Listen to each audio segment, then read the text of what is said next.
Bonjour et bienvenue dans ce premier tutoriel consacré à l'administration d'un site WordPress.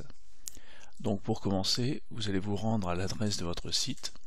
Par exemple ici, j'ai fait un site vraiment pour exemple à l'adresse fic.fr.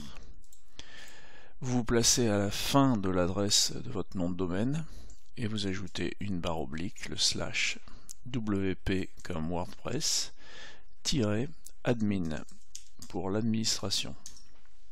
À partir du moment où vous avez fait ça, vous devez rentrer votre identifiant et votre mot de passe. Si vous souhaitez que votre navigateur retienne tout ça et se connecte directement à l'interface d'administration la prochaine fois que vous visitez votre site, eh bien je vous conseille de cliquer se souvenir de moi. Voilà, nous sommes connectés. Alors on voit ici à gauche, il y a un menu qui s'appelle en réalité le tableau de bord. Dans ce tableau de bord, on va pouvoir accéder aux différents éléments de WordPress. Donc par exemple, vous allez surtout aller dans la rubrique page, mais il y a aussi la rubrique médias ici dans laquelle on va lister les différents médias qui ont été rentrés dans le site. Actuellement, il y a une photo qui a été rentrée comme exemple. Alors on a ici les articles. Alors les articles c'est quoi? Souvent on me pose la question, la différence entre un article et une page. En réalité il n'y a pas beaucoup de différence. On va dire que les articles sont davantage destinés au blog, ou des choses qu'on va écrire sur l'actualité ou sur des éléments assez importants, avec généralement de l'interactivité avec les visiteurs qui ont possibilité de laisser des commentaires, etc. Bon, en réalité, on peut le faire aussi avec des pages. Et nous, en ce qui nous concerne, comme bien souvent ce sont des sites vitrines pour les entreprises, etc., on va créer des pages qui seront davantage, on va dire, statiques, entre guillemets, puisqu'il s'agit d'un site dynamique. Mais les pages, en général, bougent un peu moins que les articles. Donc par exemple ici je vais essayer et on va même le faire, on va modifier la page d'accueil. Donc je clique sur accueil. J'ai le contenu de la page d'accueil. Alors on voit que c'est un contenu simple, c'est-à-dire qu'on n'a pas réellement la mise en page du site. Les titres sont montrés toujours en noir. On voit que le titre 1 est plus gros que le titre 2, mais on ne sait pas, on ne voit pas la couleur. On voit que l'image est alignée à droite, mais on n'a pas le contenu réel de la page. Pour le voir, il suffit de cliquer sur voir la page. À partir de ce moment-là, on voit la page telle qu'elle est réellement. On voit le titre 1 par exemple qui a été fait en vert et le titre 2 qui a été fait en rouge, etc. Donc maintenant que nous sommes rentrés dans l'interface d'administration, on voit qu'apparaît en haut de la page le symbole crayon avec modifier et également en haut une nouvelle barre dans laquelle on peut également modifier la page ou accéder de nouveau au tableau de bord. Alors ceci est quand même assez pratique parce que ça vous permet de voyager sur votre site et puis de dire c'est cette page là que je veux modifier. On clique directement sur modifier la page et on arrive dans la fenêtre d'édition. Alors qu'est-ce qui est important à savoir? Si vous ne voyez pas apparaître les deux lignes ici, je vous invite à cliquer sur ce carré, car il y a quand même des choses assez importantes dans la deuxième ligne. Il devrait la montrer par défaut en fait dans WordPress.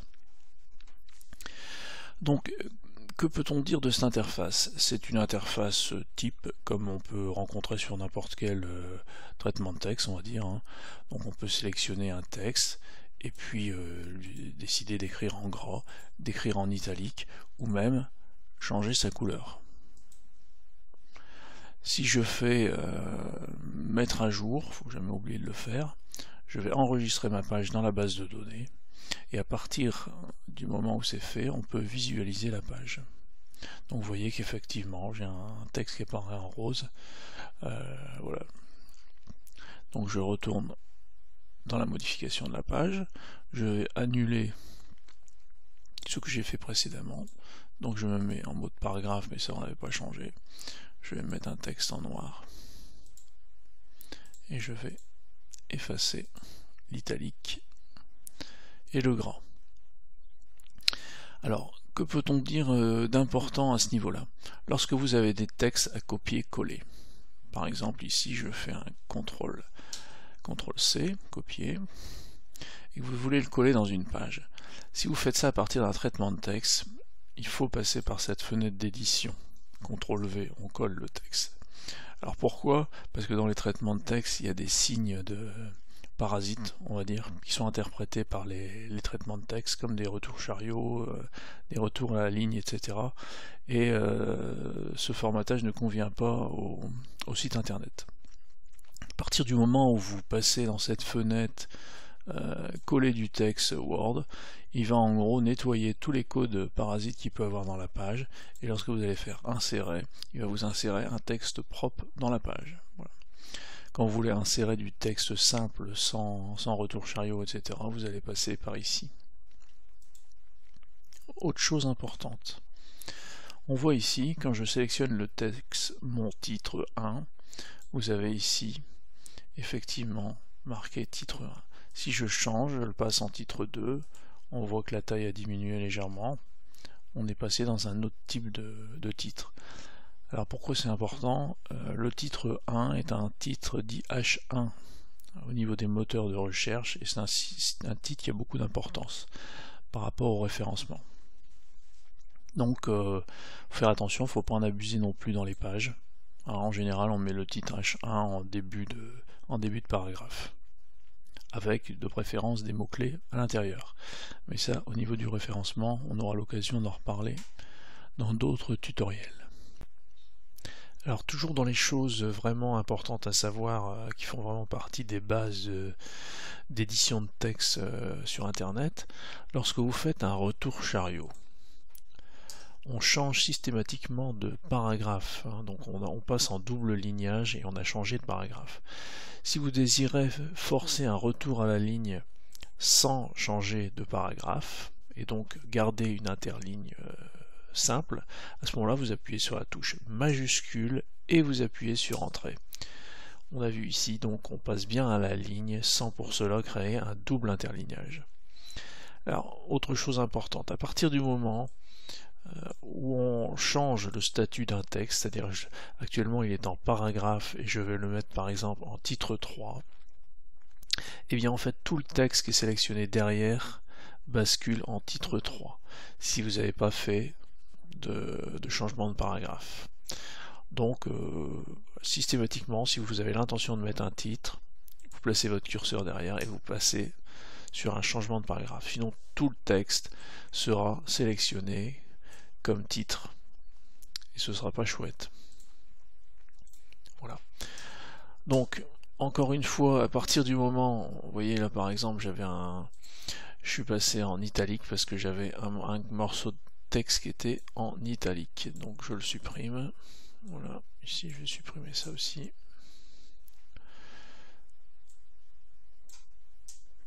Je supprime.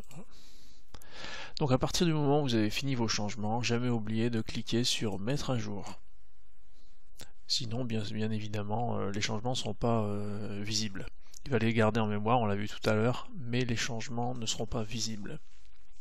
À partir du moment où vous avez cliqué sur mettre à jour, les textes sont entrés dans la base de données, et quand vous faites voir ma page, vous voyez effectivement le changement qui s'est bien opéré. Je reviens sur ma page. Donc maintenant qu'on a parlé un peu des petites choses essentielles au niveau de la construction de la page, on va parler de quelque chose qui pose apparemment un peu plus de problèmes, c'est la gestion des images. Vous voyez, lorsque je clique sur une image, elle apparaît en bleu et j'ai un double icône qui apparaît, supprimer l'image ou modifier l'image. Je viens de cliquer dans modifier l'image, je peux très bien changer son alignement, dire bah non, tout compte fait, je voudrais que tu sois aligné à gauche avec le texte habillé à droite. On va donner un titre à l'image, on peut lui donner aussi un texte alternatif qui va servir pour les moteurs de recherche pour interpréter l'image et donc pour mieux référencer le site. Vous voyez qu'en dessous, on a cible du lien. Actuellement, le lien est ciblé sur l'image elle-même. Alors c'est important parce que ici, on aperçoit l'adresse l'adresse à laquelle est rentrée en réel l'image sur le site internet. Donc vous voyez que WordPress par défaut met ces images dans le dossier WP Content Upload, l'année, le mois et ensuite le nom de la photo. Donc ça c'est un lien qui parfois est important de connaître parce qu'on a besoin de lier un mot par exemple à une image. À ce moment-là, lorsqu'on sait où se trouve l'image, on va copier le texte de l'adresse pour pouvoir le lier au mot en question. Donc actuellement, si je fais par exemple cible du lien aucun, j'efface ce texte, je fais mettre à jour, je mets à jour ma page, je vais vous regarder ce que ça donne. Donc j'ai bien mon image qui est alignée à gauche, et quand je clique dessus, il ne se passe rien. C'est normal parce que j'ai enlevé le lien qui liait cette réduction en fait à son image. Maintenant on va faire autre chose. Je vais décider que lorsqu'on clique sur l'image, parce que ça c'est en réalité une réduction, et bien l'image grand format viendra se charger. Donc je fais modifier l'image, je vais la remettre à droite parce que je trouve que c'est mieux à droite. Et maintenant, cible du lien lié à l'image. Vous voyez qu'on a récupéré donc l'adresse de cette photo. Mettre à jour. Je mets à jour ma page, voir la page. Donc on a bien la photo qui est alignée à droite. Et maintenant, lorsque je clique sur l'image, la photo en grand format apparaît. Alors, elle apparaît en manière un peu pop-up parce que en fait, quand je vais voir sur mon tableau de bord, j'ai installé un plugin qui gère ce type d'agrandissement. Donc par exemple ici c'est Easy Fancy Box. Plugin que j'apprécie particulièrement parce qu'il est responsive. Il ne me pose pas de problème au niveau de la charte graphique des sites, même sur les téléphones portables, les tablettes graphiques, etc. Contrairement à d'autres que j'utilisais avant. Voilà. Je retourne dans ma liste des pages, je retourne sur la page d'accueil. Maintenant, si vous décidez de supprimer la photo, donc on se doute bien qu'on clique dessus, supprimer l'image, elle n'apparaît plus. Je veux supprimer ce titre, supprimer, supprimer. Ce que je disais tout à l'heure, vous voyez, tout le texte est formaté. Je le remets en mode paragraphe. Voilà, j'ai donc maintenant une page sans photo. Comment insérer une image à partir de rien? Je mets mon curseur à l'endroit où je veux que l'image apparaisse, par exemple ici, et je clique sur ajouter un média. Ce sera là, toujours la même procédure, ajouter un média. Par défaut, il va nous montrer les photos qui ont déjà été rentrées dans la page. Donc effectivement, on voit ici une réduction de la photo qui était tout à l'heure dans la page. En l'occurrence, moi je vais en rentrer une qui n'est pas qui est sur mon ordinateur, mais que WordPress ne connaît pas. Donc pour ça, on va faire envoyer des fichiers, sélectionner des fichiers, et là je me retrouve ici dans mon ordinateur. On peut aller dans n'importe quel dossier, et supposons, par exemple, j'y allais, hop, on va ramener cette image-là dans la page. Donc je double-clique dessus, par exemple. Voilà, l'image a été importée. Et ici, encore une fois, je vais pouvoir lui demander de l'insérer dans la page. Je vais pouvoir décider tout de suite ici la manière dont elle va rentrer. Donc par exemple, je veux l'aligner à droite. Je veux la lier au fichier lui-même, à la photo en fait elle-même, et puis je peux changer par exemple la taille.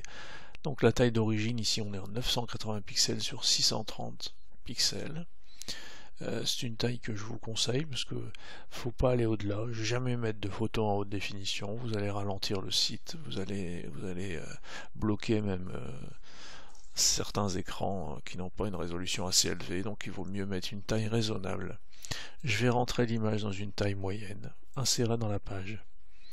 Ma photo est bien insérée dans la page. Je fais mettre à jour, voir la page. J'ai bien inséré à droite la photo. Lorsqu'on clique dessus, elle s'agrandit. Voilà. Alors, autre chose, je vais modifier la page. Maintenant, je souhaiterais rentrer une série d'images dans ma page. Par exemple, à cet endroit-là. Toujours le même principe. Ajouter un média. Envoyer les fichiers. On peut les faire glisser aussi dans la fenêtre. Donc, je vais sélectionner, par exemple, 3 images. Alors ici, ma fenêtre est trop petite parce que vous voyez pas le fichier ouvrir. J'ai cliqué sur ouvrir. Voilà, il m'a rentré les 3 images. Je vais lui demander de les mettre en miniature. Donc il va me faire des petits... WordPress va faire lui-même des images en 150 sur 150 pixels. Voilà, et je vais demander aucun alignement. Alors pourquoi aucun alignement? Là je suis sur la première photo, parce que je voudrais que les photos se mettent côte à côte, sans texte. Donc ici même principe, je vais sur ma deuxième image et je lui demande aucun alignement, toujours lié aux médias, et je vais encore une fois en 150 sur 150. Ici exactement pareil, aucun alignement, des réductions. Insérer dans la page. J'ai bien ici mes 3 images en petit format, entrées dans la page avec pas d'habillage du texte autour. Je mets à jour ma page et on va voir ce que ça donne. Voilà, donc j'ai bien inséré 3 images, donc de lui-même il crée toujours un petit espace, ça a été prévu comme ça dans les règles CSS, la construction graphique générale du site, et lorsque je clique sur une image, elle s'agrandit, et je peux passer d'une image à l'autre à la manière d'un diaporama, donc ça de manière très très simple.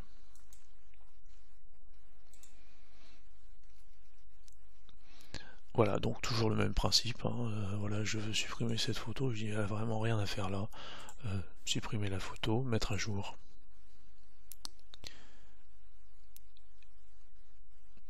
Donc parfois c'est un peu long, ça dépend des accès à la base de données. Alors une autre chose qui n'est pas forcément évidente non plus, souvent par exemple, vous voulez mettre un lien vers une autre page ou vers un autre site, etc. Donc pour ça, rien de plus simple. Vous sélectionnez d'abord le texte sur lequel vous voulez apporter le lien. Et ensuite, vous cliquez ici sur les petits maillons de la chaîne, insérer, modifier un lien. Donc je clique dessus. Et ici, vous allez mettre l'adresse du lien. Donc par exemple ici je vais mettre